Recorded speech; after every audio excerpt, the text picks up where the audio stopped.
అయితే కలబంద మొక్క ఇంట్లో పెంచుకునే వాళ్ళు గుర్తుపెట్టుకోవాల్సిన ముఖ్యమైన విషయం ఏంటంటే, కలబంద మొక్క ఎట్టి పరిస్థితుల్లో ఇంట్లో ఆగ్నేయంలో పెంచకండి. ఆగ్నేయంలో కలబంద ఉండకూడదు. ఈశాన్యంలో కానీ వాయువ్యంలో కానీ కలబంద మొక్కను ఉంచుకోవాలి.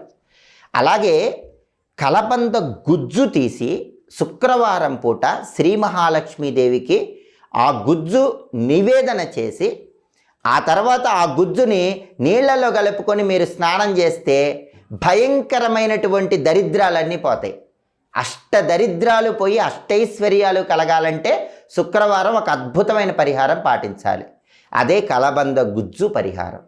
అది కూడా ఎప్పుడు చేయాలి? శుక్రవారం సాయంకాలం ప్రదోష కాలంలో చేయాలి. ప్రదోష కాలం అంటే సూర్యాస్తమయానికి ముందు వచ్చేటటువంటి 24 నిమిషాల కాలాన్ని ప్రదోష కాలం అంటారు.